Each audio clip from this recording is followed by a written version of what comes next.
everyone. You're listening to Alternative Revelations with Linda Emmanuel. You're listening to podcast number 5.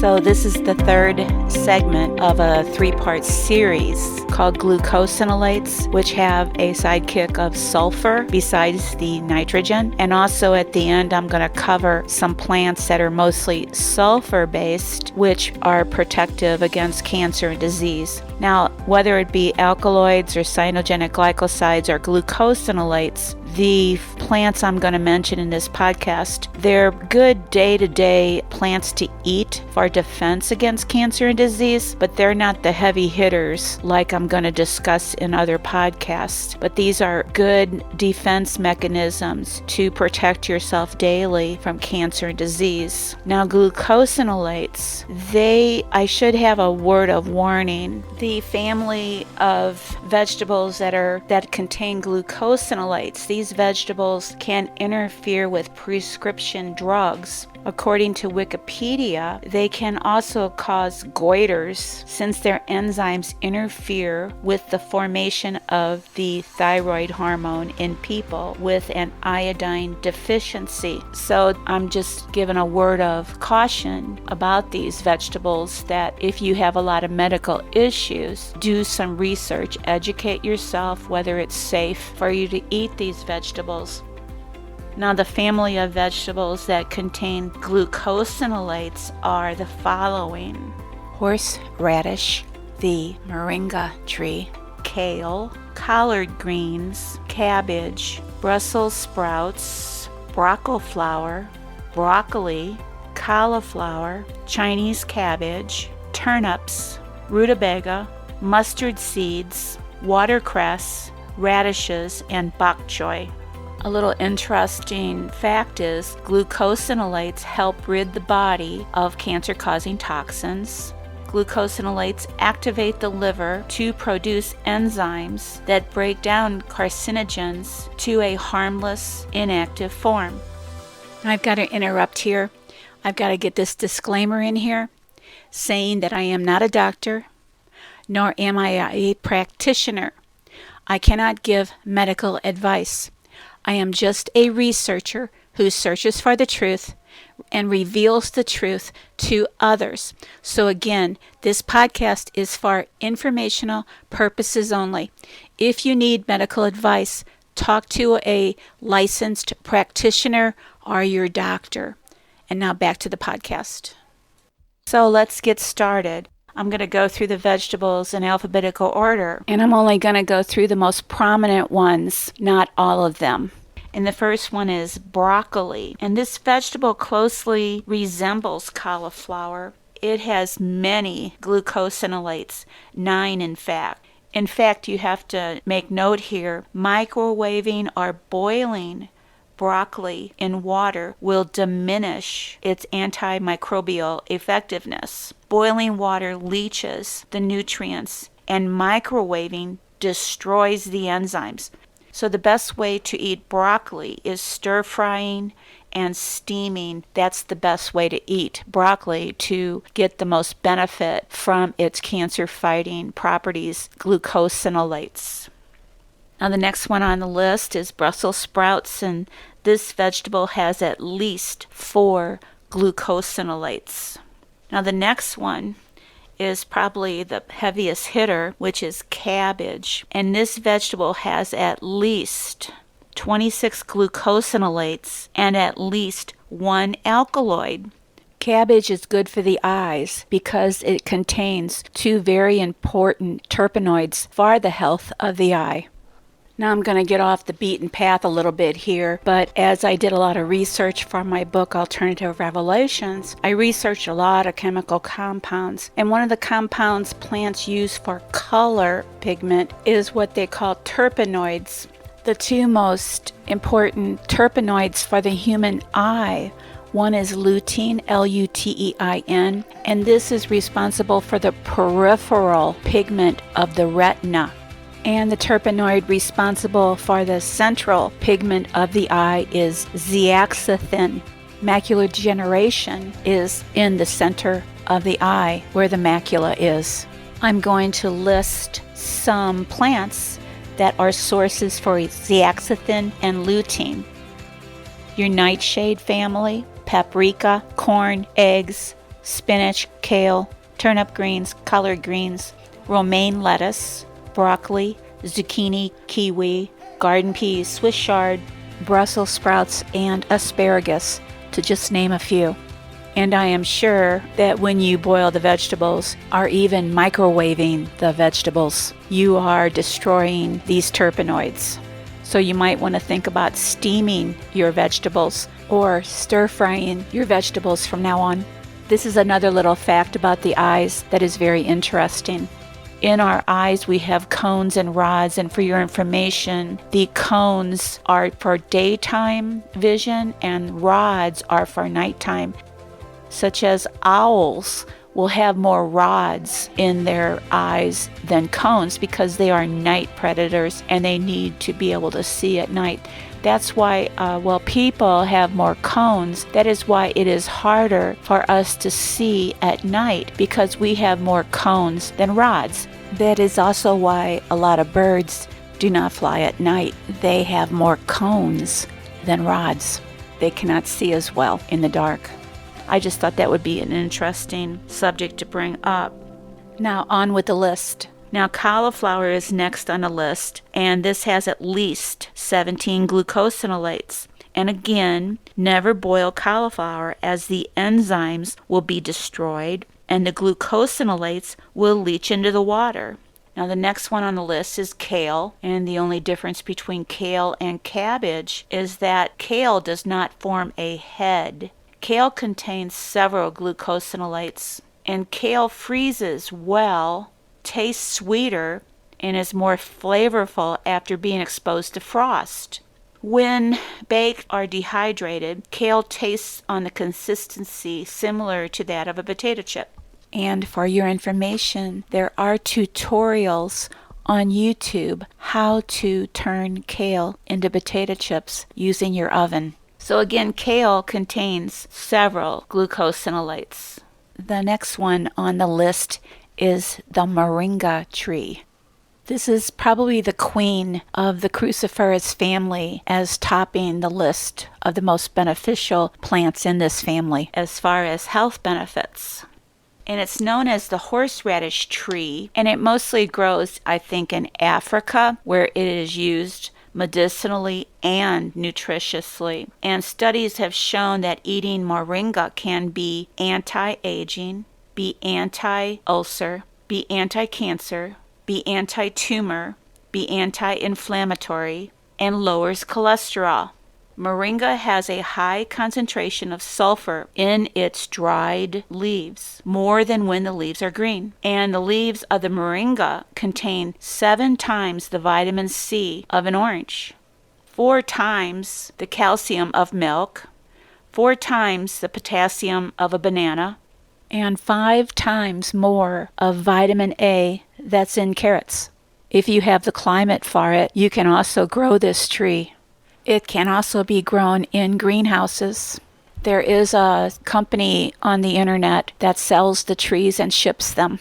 You might have noticed that I didn't mention any glucosinolates or alkaloids in the moringa. This is because there have been no studies that I know of or could find focusing on glucosinolates. But if you remember from earlier podcasts, families share phytochemicals, such as in the nightshade family, which all contain nicotine. So this moringa tree is in the cruciferous family, so it probably shares a lot of the same glucosinolates as the other members in this family. That is why it is so anti-cancer, anti-disease. Now the next one on my list are mustard seeds, which have at least 9 glucosinolates and at least 1 alkaloid. Now there's white mustard and black mustard is in Indian curry, and white mustard is what we use as a condiment in the U.S. I have some interesting facts about mustard seed. There's a compound called PHIP, and according to Dr. Keith Scott, who is the author of Medicinal Spices, Mustard accelerates excretion of a potent cancer-causing compound known as PHIP, which occurs in overcooked meat. PHIP is formed at high temperatures from reactions between creatine, which is found in meat muscle, amino acids, and sugars. Wikipedia chart shows that well-done fried meat, especially chicken and pork, have the highest PHIP. Beef has high levels too when fried and very well done. Another good source of glucosinolates are radishes, and there are many types of radishes varying in size and color and length of time they take to mature. They are generally pest and disease free. They're easy to grow. Most varieties mature within a month. They grow best in cool weather, such as in April to June and October to January. And there are at least 3 glucosinolates in radishes. Now I'm going to stop here and add that when I say at least 3 glucosinolates, what I did was when I wrote my book and researched for my book, Alternative Revelations, I read a lot of research studies on these chemical compounds. And if the study was not done on a certain vegetable or plant, then it was unknown to me. That's why I always say there is at least 3 or 4 or 5 or 26 documented glucosinolates in these vegetables. So I'm just pointing out that there is a possibility there are more glucosinolates in these plants that have not yet been discovered. Now, these were just a few of the cruciferous family which have glucosinolates. Now, I also have to stop here and give a warning about vitamin K. Now, vitamin K, I guess it clots the blood, and people on high blood pressure medicine or blood thinners should not juice the following: broccoli, Brussels sprouts, cabbage, collard greens, cucumber peel, endive, kale, Swiss chard, scallions, green leafy lettuce, romaine lettuce, mustard greens, spinach, turnip greens, parsley, and watercress, just to name a few.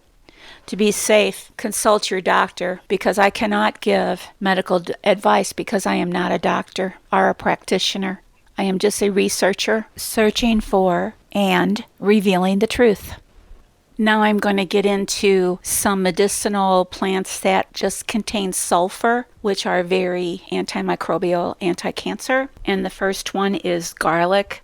Now, everybody has heard of garlic, and garlic's a member of the allium family, and it's one of the most antimicrobial foods a person could eat, according to Wikipedia.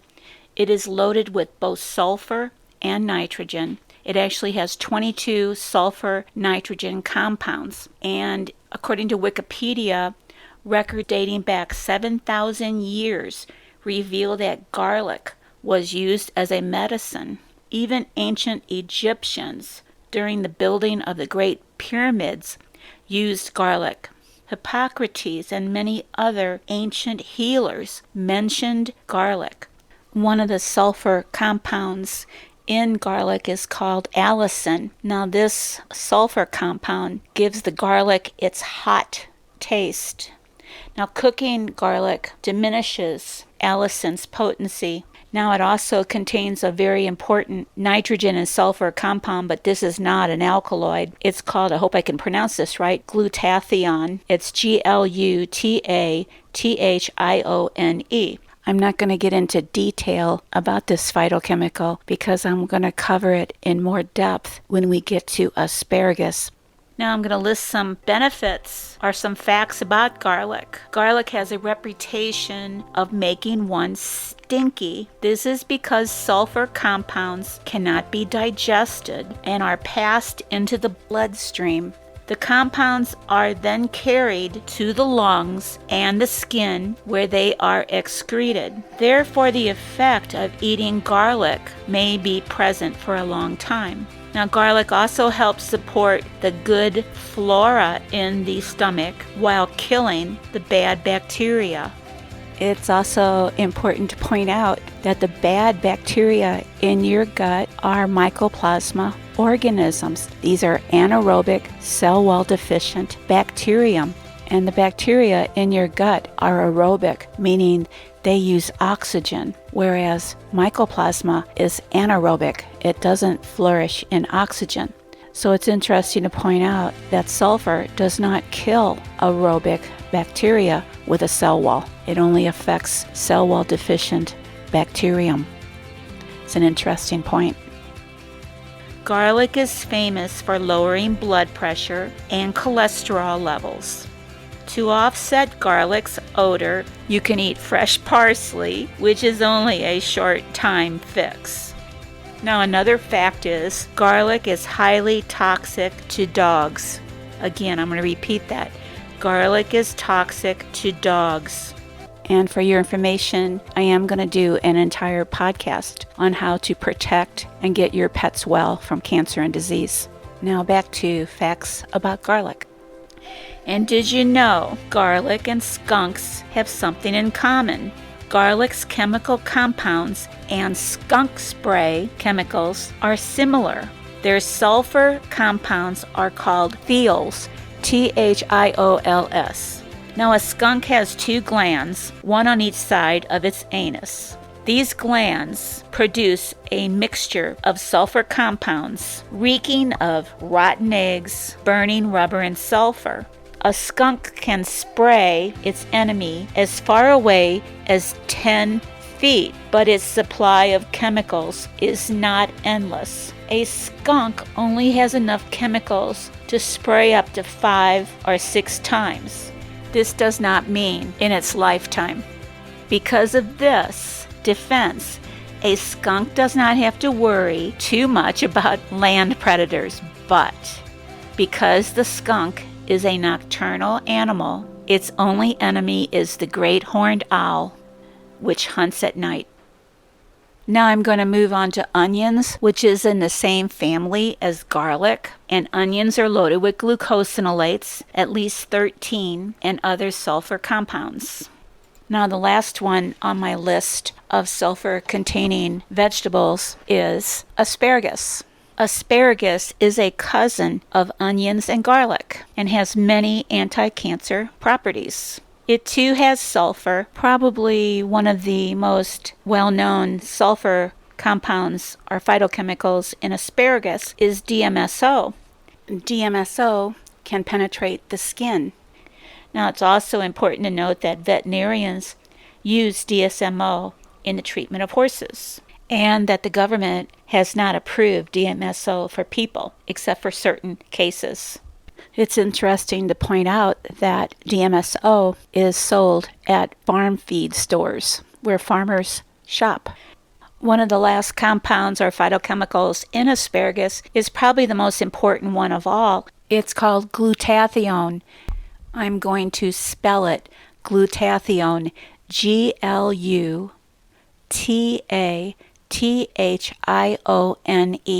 glutathione. And please forgive me if I mispronounced it. And this has many, many benefits, and many studies on this compound have shown that it has antioxidant and anti-cancer properties.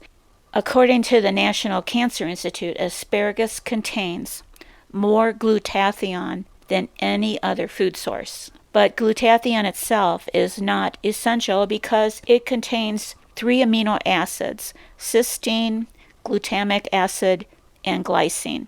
Fortunately, the body is able to manufacture or synthesize glutathione, and glutathione is vital for iron metabolism.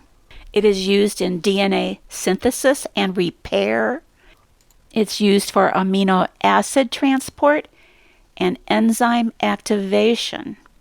This compound is critical for the body to function properly. And studies have shown that there are glutathione deficiencies in people who have HIV, Alzheimer's, Parkinson's, prostate and other cancers, chronic fatigue, asthma, and physical stress.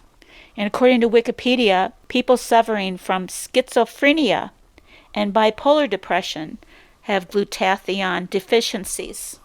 all the diseases and cancers I mentioned are mycoplasma infections. Now, when you have a mycoplasma infection, of course, the mycoplasma is breaking down internally the cell and killing it.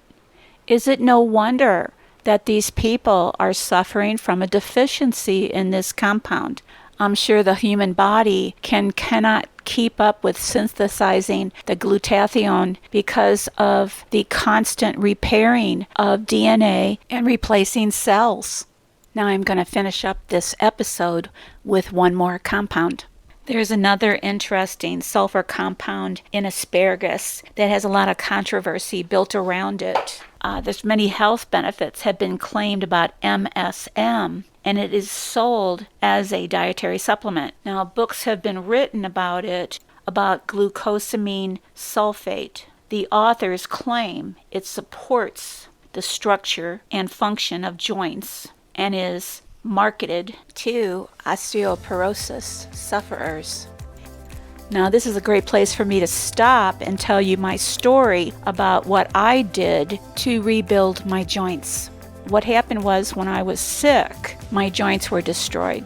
They're still really destroyed. I can never get the full function of my knees back, but they were in such bad shape that back, I guess around 2008, I had my right knee replaced. But I didn't know any better. I wasn't educated. I just went ahead and did it.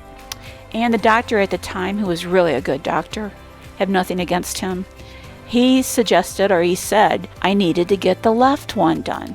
Well, it was bad enough to have one, so I was determined that I was going to find another way. Now, I didn't use what I talked about a couple seconds ago. That gets expensive, and I don't know if that really works, but there is a really inexpensive way to rebuild your joints. It's amazing, and it's cheap. Cheap. Now I'm going to leave you with this big hook about this natural, God-made substance. It is not a supplement. It is not man-made. You're going to have to wait for that podcast, or you can read about it in my book, Alternative Revelations, which is available on Amazon.com. Finally, the next episode, I'm going to get into the heavy hitters, really a lot of protocols that actually kill Lyme and mycoplasma. If you do want to learn about the protocols before the next podcast, you can visit my website, www.lindaemmanuel.com. Just remember, knowledge is the answer. The tools to getting well is knowledge. Educate yourself to know how to protect yourself from cancer and disease and how to get well. You can do it. You can get well just like I did.